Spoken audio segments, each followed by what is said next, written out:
naman po ng iyong tanda, imalang mabalaghan ang mensaheng ating pagsasalunan. Ito po ang aming samot dalangin sa pangalan ni Jesus, sa pangalan ng Ama at ng Anak at ng Espiritu Santo. Aming purihin ang Panginoon.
The temple of the Holy Spirit.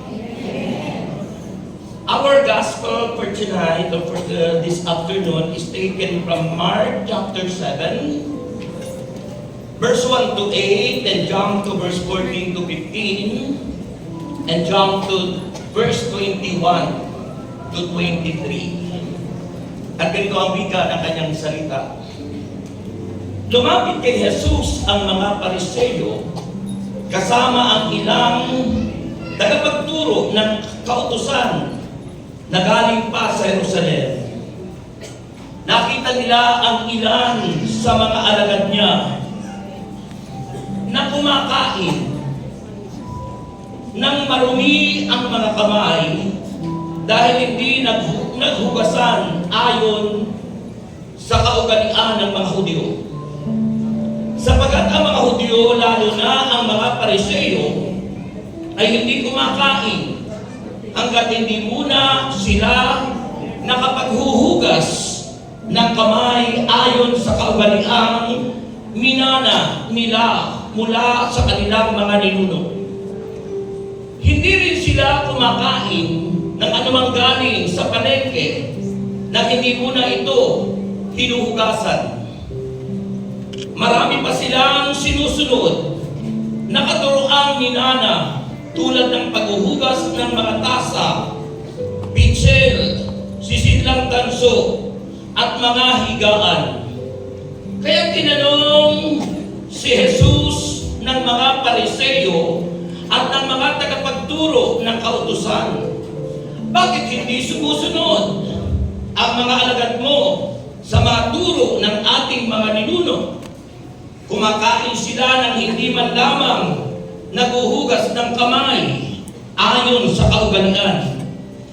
Sinagot sila ni Jesus, mga mapagkunwari, tama nga ang sinabi ni Isaias tungkol sa inyo ng kanyang isulat, ang paggalang sa akin ng bayang ito ay pakunwari lamang, sapagkat ito'y sa bibig at hindi sa puso bumubukal. Walang kabuluhan ang kanilang pagsamba, sapagkat itinuturo nilang galing sa Diyos ang kanilang mga utos. Binabaliwala ninyo ang utos ng Diyos at ang sinusunod ninyo'y mga tradisyon ng tao. Ngunit pinalapit ni Jesus ang mga tao at sinabi sa kanila, makinig kayong lahat at unawain ang aking sasabihin. Hindi ang nagiging marumi ang isang tao dahil sa pagkain pumapasok sa kanyang bibig, kundi dahil sa lumalabas dito, makinig ang may pandinig. Sapagkat sa loob, sa puso ng tao, nagmumula ang masamang isipang nag-uudyok sa kanyang upang makiapi, magnakaw, pumatay, mangalunya, mag-imbot, gumawa ng kasamaan, tulad ng pandaraya, kahalayan, pagkainggit, paninirang puri, pagmamayabang, at kahangalan. Ang lahat ng masamang bagay na ito ay nanggagaling sa puso, at dahil sa mga ito ay nagiging marumi ang tao. Mga kapatid, ang mabuting balita ng ating kaligtasan. Blessed be the Lord God Almighty.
inyong bata.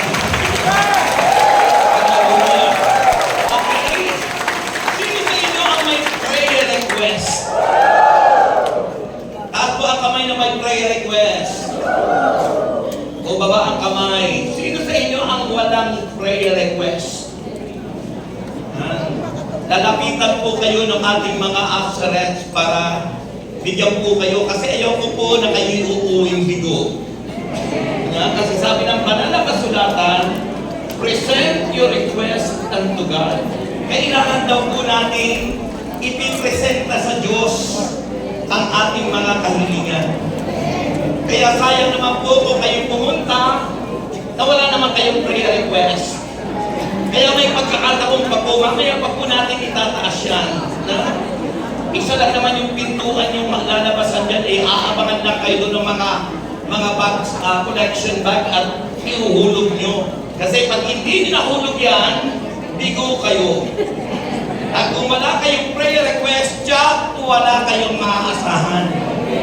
Kasi yan ang covenant natin sa Diyos. Di ba?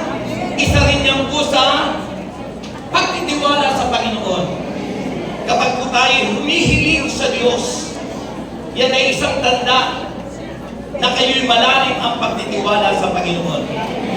Kaya sabi ko nga po sa Ereco, sa Batangas, pati manggagawa, preachers, wala maging choir, kailangan they are required to have their own prayer request. Kasi the workers are the model to the believers. Kaya dapat po lahat ay may prayer request. Kaya lumapit na po kayo sa mga treasure, sa mga assurance nyo, kumuha na po kayo. Kasi kung wala kayong prayer request, nako, sayang ang pagkakataon. Okay? Maupo na po kayo sandali. Lalo na yung mga preachers, baka wala po silang prayer request. Kasi pagdating sa Amorsono yan, binibilang yan. Doon binabata yung attendance ninyo kung ilan yung dumalong mga tao. Kung ilan yung prayer request, ganon karami ang dumalo. May laman man yan sa wala. Mahalaga, sumunod kayo sa salita ng Diyos. Handa na po ba kayo makinig? Lahat po ng handang makinig ay pumalakpak ng malakas sa may sigaw. Kasi maganda po ang ating pag-uusapan. No? Dalawang grupo ng mga sumasampalataya sa Diyos, the Sadducees and the Pharisees. At iba't iba yung kanilang pananampalataya, iba't iba yung kanilang paniniwala. At kalimitan na itinuturo tulad ng ating binasa ay mga human traditions. Magkaiba po yung human tradition sa divine tradition. Pag sinabi pong human tradition, hindi po yan mahalaga. Mahina. May kausap po ba ako? Pag sinabi pong human tradition, mga turo ng tao, hindi turo ng Diyos. At doon nakabukos ang kanilang pagsampalataya. Nababaliwala yung pinakamahalaga, yung divine tradition, ang salita ng Diyos. Grabe po yung amen nyo. Kaya sabi po, yung katuruan ng mga tao doon sa mga Pariseo, kailangan naguhugas bago kumain for our health, okay lang yun. Okay? Pero yung iba pang hinuhugasan, na kapag ikaw ay hindi naghugas ng ganito, ng ganap, lago, ano man, ay ikay nagkakasala. Kung titignan po natin, nakapokus sila sa mga outside, pero nakakalimutan yung pinaka-major, yung inside. Minsan tayo ang pinapahalagahan yung outside. Ang ganda naka-make up, pula ang buhok, ang daming dekorasyon, pero yung loob, ano kayang itsura? That's why our topic for tonight, kasi malapit ng gumabi, sabi ni Propeta Isaias, makinig kayo, ang paggalang sa akin ng bayan ito ay pakunwari lamang. Kasi nga, alin ang kanilang pinapahalagaan yung minor instead na yung major. The minor teaching instead the major teaching. Yung turo ng tao sa halip na turo ng Diyos. Kaya sabi ni Propeta Isaias, makinig kayo, ang paggalang sa akin ng bayan ito'y pakunwari lamang sapagkat ito'y sa bibig at hindi sa puso bumubukal. Walang kabuluhan ang kanilang pagsamba sapagkat itinuturo nilang galing sa Diyos ang kanilang mga utos.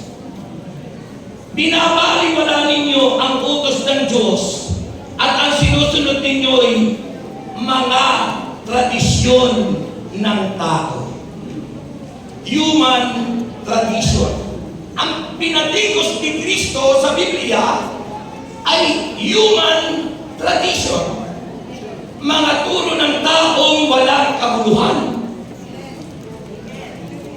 Kaya sabi ko magkaiba yung divine, the capital T, divine tradition, yung po'y salita ng Diyos, yung po'y aral ng Diyos. At kapag tayo'y sa aral ng Diyos, nakatuon, tiyak, ang biyaya at pagpapalay, lubos-lubos. Pag pagpapala, ang lakas, ano?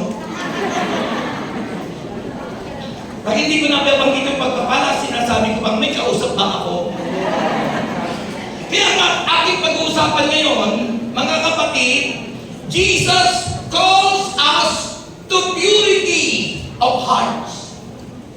Si Kristo po ay nananawagan sa lahat na tayo dapat maging malinis ang puso, malinis ang kalooban, sapagkat baliwala ang pagpupulit pagsamba natin kung ang puso natin bulok at hindi nakalulugod sa Diyos. Halata sa hina nila. Amen po ba? Sabi ng isang pari na nag-preach, yung acronym ng heart ay tumutukoy sa hatred, letter H. Sabi ng priest na yun, yung letter E ay envy, inggit. Yung letter A sa heart is anger, galit. Yung letter R sa heart is resentment, pusong punong-puno ng hinanakit.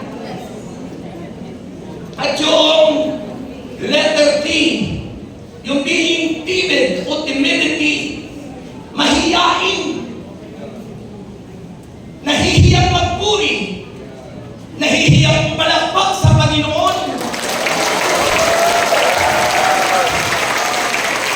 nahihiyang gumawa ng prayers, nahihiyang magbitbit ng Biblia, pero na hindi nahihiyang tumaya sa loto at sa wedding.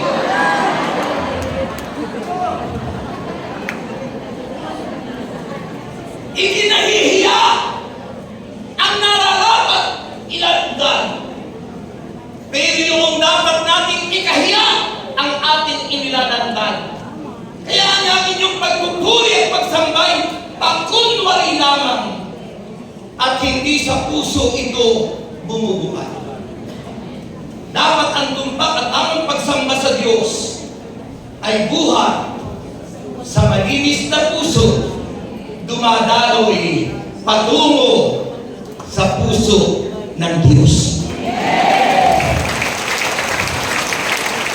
Yung palakpak na yan ay biyayang dumadaloy.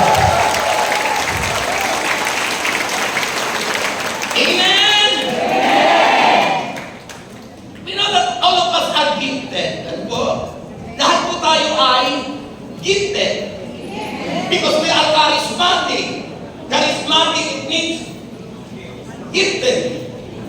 It is a gift. Ha? Kaya kapag charismatic, nakataas ang kamay. Ha? Pag nag-pray, nakataas ang kamay. Pag tayo ay mga, anong tawag doon? Conservative, kailangan nakaganyan.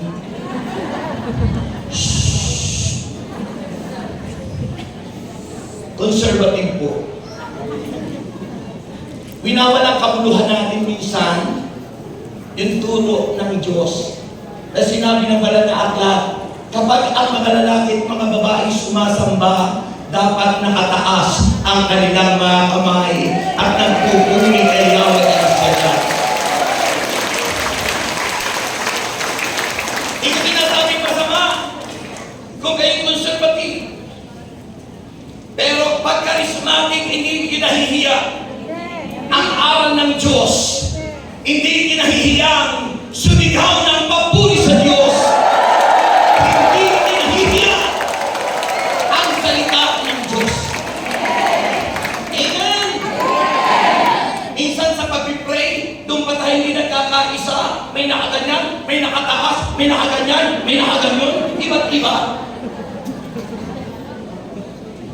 Samantalang ang Biblia ang dapat nating pakinggan. Amen. Ikaw ay conservative, okay lang yun. Hindi ko sinabing masama. But I belong to a charismatic group of people like us. Ang mga charismatic ay gifted, pinagpala, piniyayaan ng ating Panginoon. Ang hina. And there are times when we are tempted to waste whatever God has given us. Minsan nasasayang ang gifts o ang regalong binigay sa atin ng Diyos. And sometimes we are wasting time. If you are gifted to worship God, if you are gifted to sing a song of praise, but sometimes we are wasting time. Paimbabaw lang, pakunwari lang. That's why Jesus is calling us to purify our hearts. Halata sa amen. Amen po ba? There are also times, sabi po, when we are misled to use that gifts for self-serving purposes. Minsan yung mga regalo, yung mga gifts na binigay sa atin ng Diyos, sa halip na para sa Diyos, ay nagagamit natin para sa sariling interest.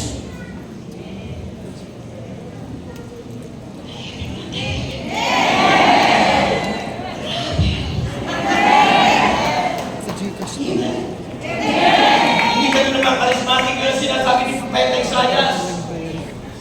Ha? Dahil tayo lahat ay pinili ng Panginoon. Gamitin, use your gifts to glorify the Lord. Use your gift, use your talent to praise and worship Him with all our hearts. Amen? Amen. O minsan pinagkakait natin yung gifts natin.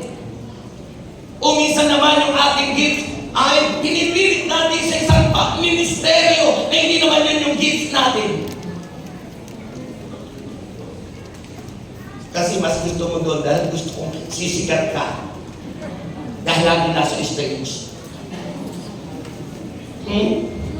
Mga kaibigan, mga kapatid, ano ba sinasabi? Our gifts or talents are useless if we do not use them well to serve God and others. Sayang, nababaliwala. At yun ang sinasabi. Kasi sometimes we worship God, pero yung gift natin to worship the Lord, hindi natin maibigay yung the best. Bakit? Yun yung sinasabi natin kanina. May pumipigil Sabi doon sa awit na love song. Kaya pala walang liwanag. Sabi doon sa awit, somebody hold my heart. It can never be mine. Sabi doon sa awit, there will be no sunshine in my life because somebody holds your heart. Hindi pala si Jesus, hindi pala si Lord, because it holds with hatred, envy, anger, resentment, and timidity. Kaya ang pagpupuri, paimbabaw lamang, pakunwari lamang, hindi sa puso bumubukal, dapat sa puso nang gagaling ang tumba at tamang pagsamba sa Diyos. Ang hina. And the first point that I need to share with you, brothers and sisters, first is, in Jesus calls us to purify our heart. First, everything starts from within. Lahat ay dapat nag-uumpisa sa puso natin. Eh, ano nga yung sinabi ko sapagkat sa loob sa puso ng tao nagmumula ang masamang isipang nag-uudyok, ay kung itong verse 21 to 23 ang laman ng puso natin, kapaimbabawan yung pagsamba natin sa Diyos. Kung ang laman ng puso natin, sabi ng Mark chapter 7 verse 21, sapagkat sa loob sa puso ng tao nagmumula ang masamang isipan na nag-uudyok sa kanya upang makiapid. May asawa na, kumukuha pa ng iba.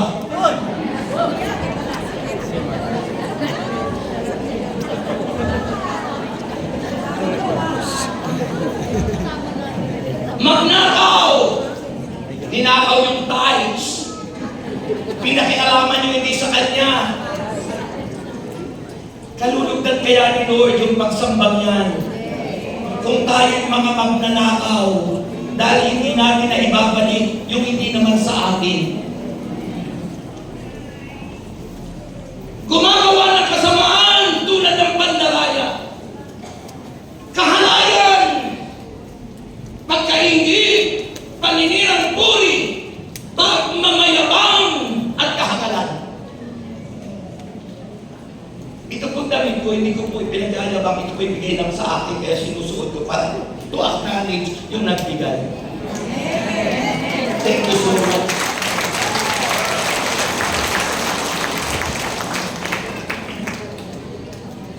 Kaya po, hindi pagmamayabang. Sabi po ng Bible, kahakalan.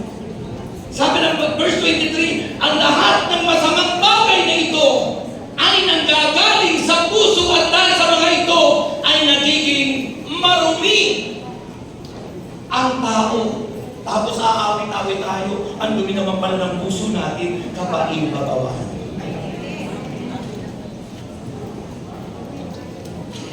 Lord, nagpapasalamat ko ako sapagkat pinahangin na po talaga ang Panginoon. Naman po, Lord, salamat. Ako po'y nakakuha ng 3 panyo. Pamigay mo, nakakuha ka pala.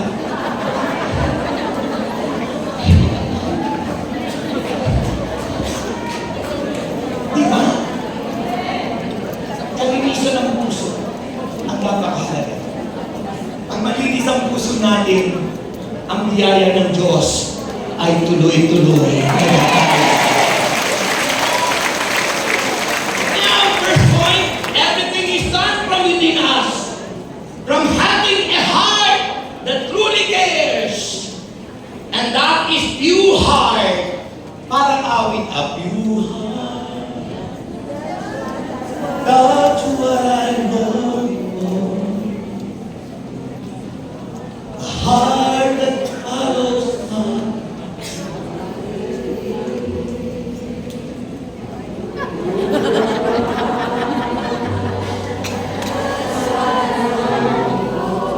Yun daw ang nais ni Lord. A heart that follows God after Jesus. daw ang gusto ni Lord. A heart that hides your word. Yung laman daw ng puso natin, salita niya. Diba? Yun ang nais ni Lord. Hindi yung mga basura at marumi, mga evil spirit na nasa puso po natin. Kailan pa natin ito ipapabaral? Pag dumating na si Lord, tinaiwan tayong lahat. Hindi puro biyaya pagpapala. Ipangaral natin kung paano tayo makapapasok sa pinangako ng Diyos. Yung may malinis na kalooban, yung may malinis na puso. So Jesus wants us to purify our heart. Sabi ng Mark chapter 7, verse 6. Sabi po rito sa verse 6, pakinggan nyo, sinagot sila ni Jesus, mga mapagkunwari. Sino sa inyo ang mapagkunwari?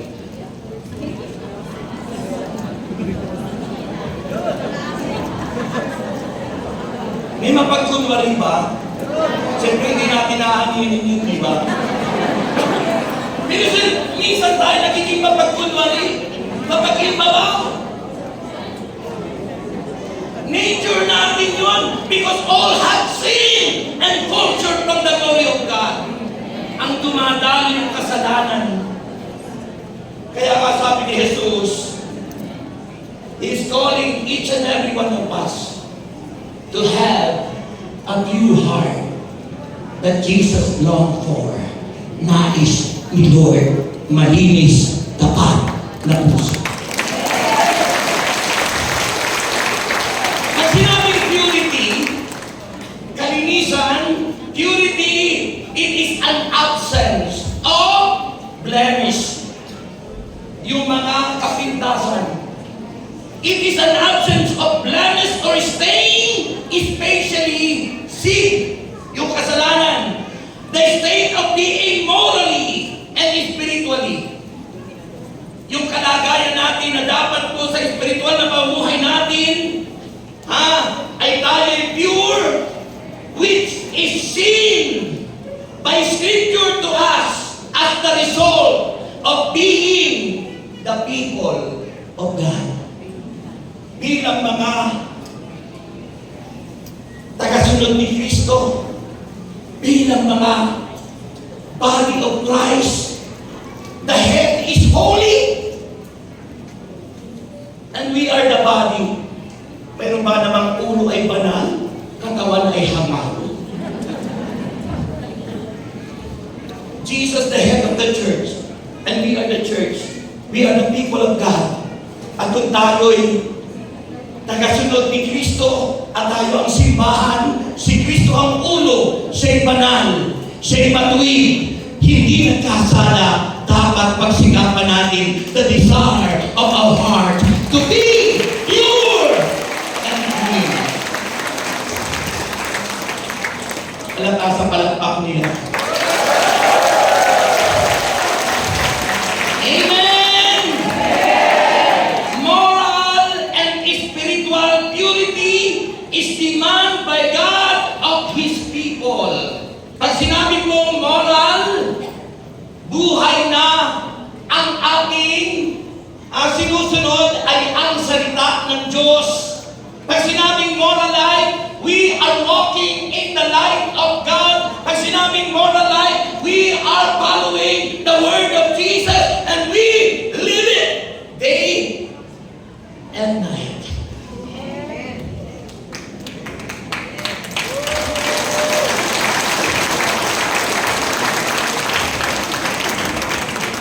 Alata sa palakpak nila.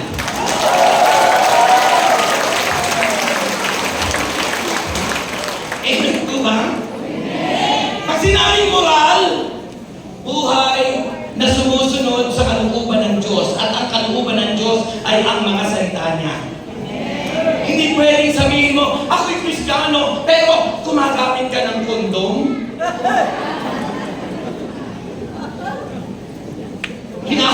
pinaglabanan mo ang pagmamahal ng iyong mag-asawa o gumagamit ka ng para sa iba?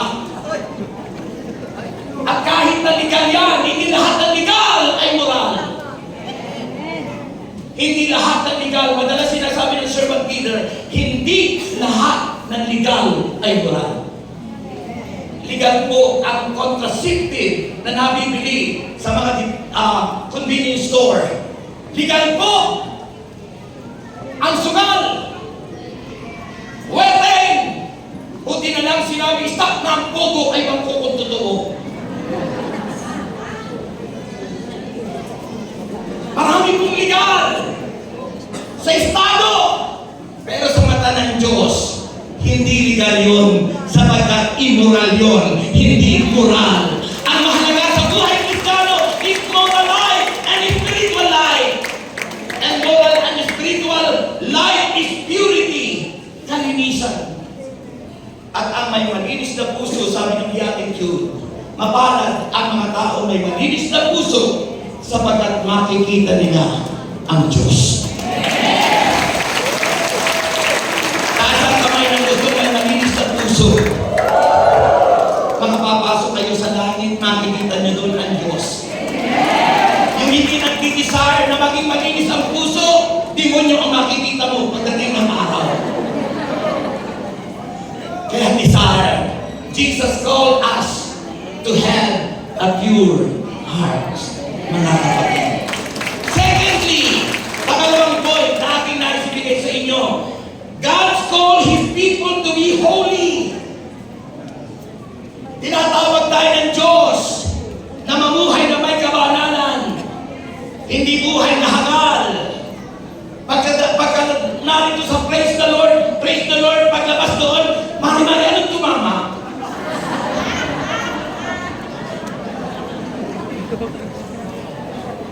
Nakapila ka kanina sa banal na katawan ni Kristo, pagkatapos pipila ka sa loto. Sabi ng Bible, God called His people to be holy just as He is holy. Sabi ng 1 Peter 1:15, yaman na niya ang tumawag sa inyo ay banal. Magpakabanal kayo. Anuman ang inyong ginagawa, kasama po ako doon. Purihin ang Panginoon. Karata sa palakpak po yan. Amen. Divine purity is the purity of God.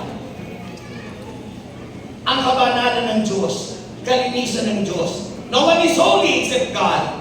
No one is righteous except the Lord. And if you want to be holy, it is not ours. It is the holiness of God. At mangyayari lang yun kung tayo nagmimithi nun, i-impart sa atin ng Diyos, ibabahagi ng Diyos sa atin ang kanyang kabanalan at ang kanyang pagiging. Because no one is holy except the Lord, mga kapatid. Sabi ng Hebreo chapter 1 verse 13, pakinggan niyo po ito, mga minamahal kong kapatid. Ang sabi po rito ng banal na aklat, Hebreo chapter 1 verse 13, ang sabi niya, kailanman hindi sinabi ng Diyos na sino mang anghel, maupo ka sa kanan ko hanggang lubusan kong mapasuko sa iyo ang mga kaaway mo. Mga kapatid, hindi sinabi yan sa mga anghel. Yan ay para sa ating lahat, na tayong lahat na susunod sa kalooban ng Diyos, magmimithi ng kabanalan at pagiging matuwid, tayo ang nakakasama sa kanyang kaharian. Magpakailanman, ikaw pa rin, Jesus.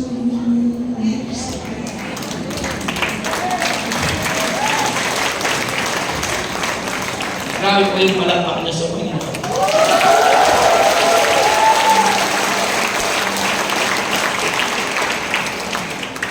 And the purity of Jesus, ang kalinisan ni Jesus. Kaya nga po sinusunod natin si Kristo. Sabi ni Jesus, I am the way, the truth, and the life. And no one can come to the Father except through me.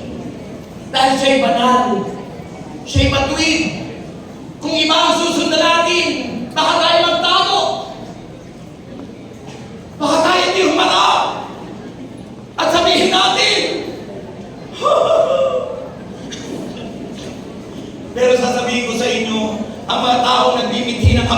ngayong araw na ito makakasama sa kaharian ng Diyos.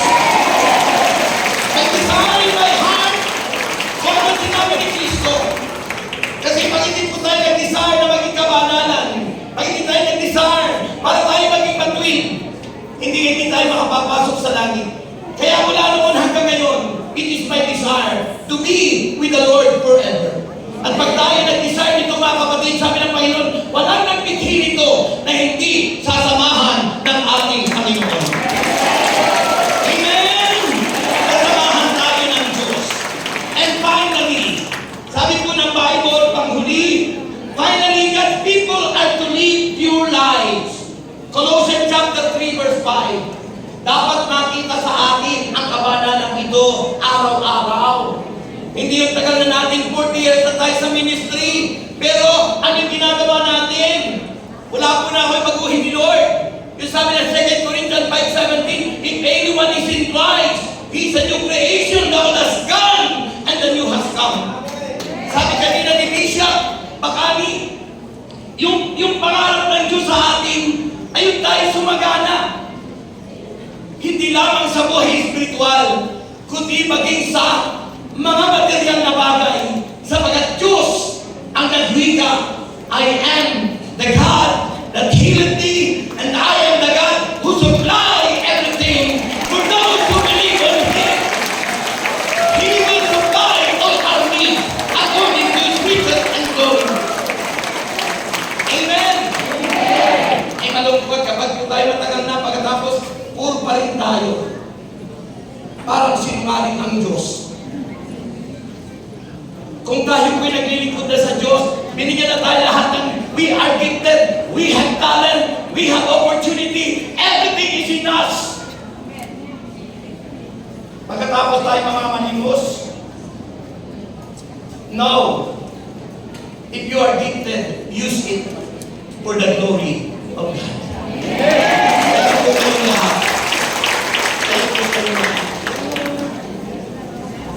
Ang hina. Alam niyo si Hope, sa dami pong pagsubok na dinanas niya, hindi po siya subok. Namatay ang mga anak niya, nawala ang kayamanan, nagiba ang bahay, lahat-lahat, iniwan ng asawa, tinuligsan ng mga kaibigan. Pero according to the Bible, the book of Job, hindi po siya nawala ng pag-asa, na natili siyang tapat, na natili ang kabanalan sa buhay ni Job. Kaya naman, at the end of his life, ibinalik ng Diyos ang lahat ng nawala sa kanya. Mga kapatid, ako ang inyong mga kamay, at hinihintay po natin sa Diyos. Sabi ng James chapter 4 verse 8, lumapit kayo sa Diyos at lalapit siya sa inyo. Hugasan ninyo ang inyong mga kamay. Kayong mga makasalanan kasama ko doon. Linisin ninyo ang inyong puso. Kayong pabago-bago ang isip. Let us God to purify our hearts. Come on, raise up your hand.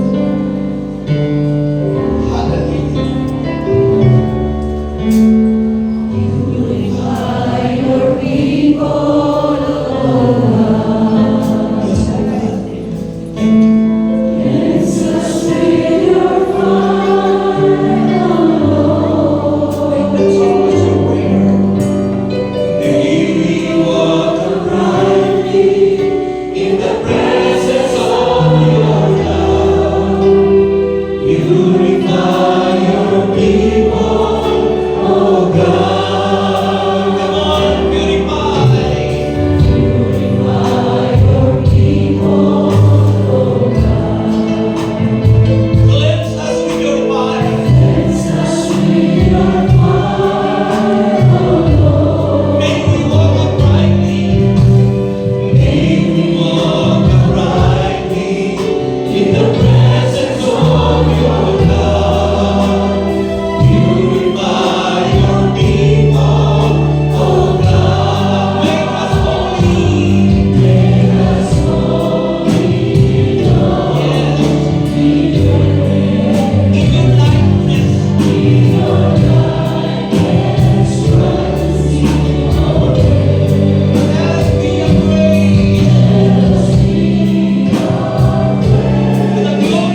pause for a while and let's feel the presence of the Lord.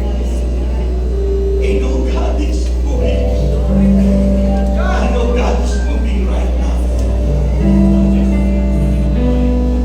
May ginagawa ang Diyos sa inyo. Tumadaloy mo na ulog ng talampakan. You can open your heart, your mind. Kumikilos siya. May ginagawa sa buhay mo. Pinagagaling ang lahat ng uri ng sakit at karamdaman. Pinagpapala ang buhay mo, kapatid. Dumadaloy ang himala sa buhay mo ngayong kapatid. Dumadaloy in the name of Jesus Christ. Let your power be upon us, O Lord. Feel Him, brothers and sisters. Damihin niyo ngayon. Yung cancer, pinagagaling ng Diyos ngayon. And whatever kind of sickness right now, in the name of Jesus Christ of Nazareth, by the power of the Holy Spirit, I rebuke it in Jesus' name. Get out! Go! Go! Go! Go! Go! In Jesus' name. Receive the healing power. Receive the deliverance. Be healed. Be healed. Be healed. Be healed. Be healed. Be healed. In Jesus' name. Hula na ba siya na iya na iya na iya na hula na iya na kanta na si raya na ba hilo raya si katawa. Receive. Receive. Be healed. Be healed. Be healed. In Jesus' name. Receive the healing power, deliverance in Jesus' name. In Jesus' name. Para makamay sa ulo at sabihin ng Panginoon Jesus, inaangkin ko na po ang kagalingan, ang kalakasan, ang katagumpayan, kalayahan, kalinisan ng aking puso. At mula ngayon, pagharian mo ang puso ko po ito na inaalay ko sa iyo sa oras na ito. Sa pangalan ni Jesus. Anong sagot? Palampakan natin ang Diyos. Itaas po natin ang ating prayer request. Pagkatapos po niyan, ipipray ko po pagkatapos maupo kayo dahil mayroong pang sasabihin ang inyong head. Taas po natin ang inyong prayer request. Come on. Yung kung wala, kumuha na po ba? Itaas po na mataas na mataas. Ama namin Diyos, basbasan niyo po ang mga prayer request na ito at lumalunawa po ang iyong himala. Alam ko po, Panginoon, wala pong gumawa ng prayer request na ito na iyong bibiguin. Lahat ng kanilang mga kahilingan ay answered prayer. Kasama po na kaming lahat ay yun ang pinagaling at pinalaya. Tulad po ng yung pangakong ibabalik po ng maraming pagpapala, siksiklik di kumahapaw ang mga alay at mga handog namin. Kaya naman magpasan mo rin po ang aming mga bag, mga wallet, passport, papeles, lahat po ng nagnanais makarating ng 5 bansa. Humihiling ng visa, inaangkin namin Panginoon na ito ay mangyayari sa aming buhay. Patuloy po namin dalangin ang lahat ng aming mamahal sa buhay. Kasama po ang aming mga kaibigan, may sakit, may karamdaman. Tulad po ni Brother Rafi, we pray. Kasama po ang aming servant leader, Brother Mike, na inaangkin po namin ang mahabang buhay. At patuloy kami makapaglingkod sa iyo. Maraming pong salamat, O Lord, sa pangalan ni Jesus. Anong sagot? Okay, dahan-dahan maupo. At bago si Brother Ray Bravo, tanggapin niyo ang biyaya ng Diyos. May the Lord God bless us all now and forever. In the name of the Father. Father pa lang po, tapos na kayo agad. Nasa Father pa lang ako. In the name of the Father, and of the Son, and of the Holy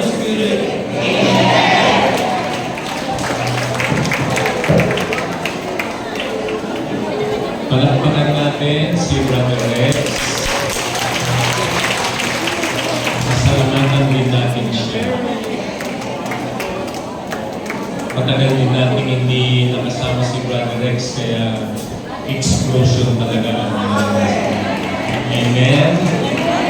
Okay, mga panglaran